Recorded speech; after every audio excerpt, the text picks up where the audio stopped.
सुबह 8 बजे मैं बलूचिस्तान से निकलकर हेली के ज़रिए सकर्दू की तरफ गामज़न हुआ, जहां मुझे नॉर्दर्न कमांड के कमांडर ने रिसीव किया।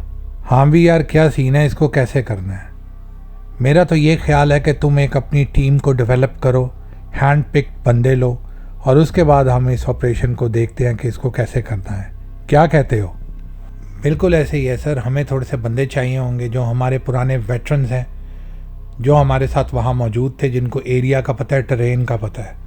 क्योंकि अम्मार को लोकेट करने के लिए हमें कम से कम 100 किलोमीटर का एरिया जो है वो देखना पड़ेगा। चंद ऐसे पॉइंट्स हैं जो हमें पता है कि जहाँ पॉसिबिलिटी हो सकती है, क्योंकि जिस जगह के ऊपर अम्मार शहीद हुए थे उस जगह के ऊपर जब हम नेक्स्ट डे वहाँ पहुँचे थे और हमें वहाँ जो इन्फॉर्मेशन मिली थी कि वहाँ से अम्मार की बॉडी को मूव किया गया था 15 इंडियन मुर्दार सोल्जर्स के साथ, जिनको अम्मार ने मारा था। और ये मूवमेंट इंडियन आर्मी ने की थी क्योंकि 8 सिख के लोग वहाँ से भाग गए थे, जो कैप्टन शेर खान जिनको फॉलो करते हुए उनके कैंप में गया। तो ये मूवमेंट वहाँ के लोकल्स ने की थी।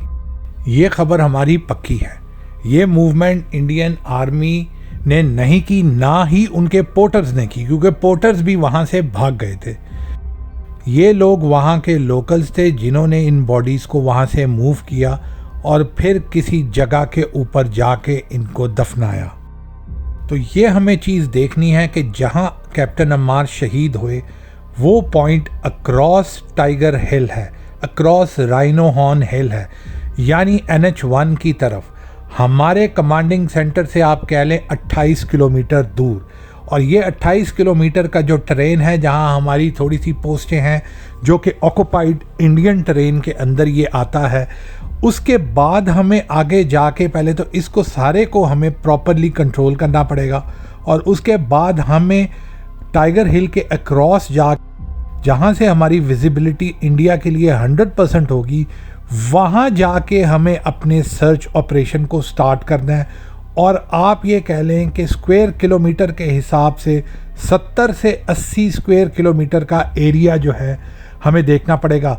We will have to start from the point जहाँ अम्मार शहीद हुए और फिर वहाँ से हमने देखना है कि लोकल जो विलेज मशकू का नीचे है उसके और उसके दरमियान में तकरीबन 6 से 7 किलोमीटर का एरिया है। उस एरिया में वो लोकल इसको कहीं भी बरी कर सकते हैं। हमें सबसे पहले इस सारे एरिया का कंट्रोल हासिल करना होगा। रॉजर, आई गेट इट, लेकिन ये बता कि वहाँ राइनो हॉर्न हिल के ऊपर BSF की पोस्ट है जहाँ 6 से 7 हज़ार इंडियन पोजीशन्ड है नीचे, और उसके बाद दलुनंग वाली साइड के ऊपर इनके रिजर्व्स हैं।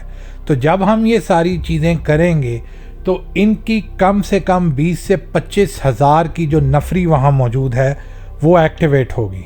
बिल्कुल आप सही कह रहे हैं सर, बिल्कुल होगी। बल्कि यही नहीं, बटालिक सेक्टर से आगे इंदिरा कॉल तक, सियाचिन सेक्टर तक, ये सारी चीज़ों को कंट्रोल करना पड़ेगा ताकि इनकी मूवमेंट को हर जगह से कंटेन किया जा सके, ब्लीड किया जा सके। फिर ही हम ये ऑपरेशन कर सकते हैं और हमें टाइम और लिवरेज मिले ताकि हम इधर उसको लोकेट कर सकें। तो बड़ी बैटल करने से पहले हमें मल्टीपल छोटी जंगें करनी पड़ेंगी। राइट जी, बिल्कुल सर। ठीक है, कोई मसला नहीं। मैं NLI का एक यूनिट आपको डेडिकेट करता हूँ, आप इसको लें। और मुझे ये बताओ कि जो बाकी हैंड पिक करने हैं लड़के, वो कौन है, ताकि उनको गोस्ट यूनिट के अंदर हम इंडक्ट करें।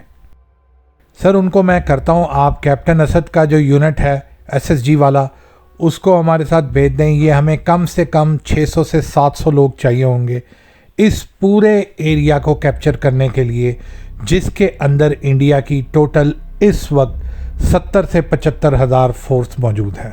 3 पॉइंट मारेंगे सर हम इनके, सियाचिन, बटालिक और Dras sector. Ammar is coming home sir, इंशाल्लाह। इंशाल्लाह। ऑर्डर्स क्लियर हैं पीछे से। Do whatever, we need to get our boy back.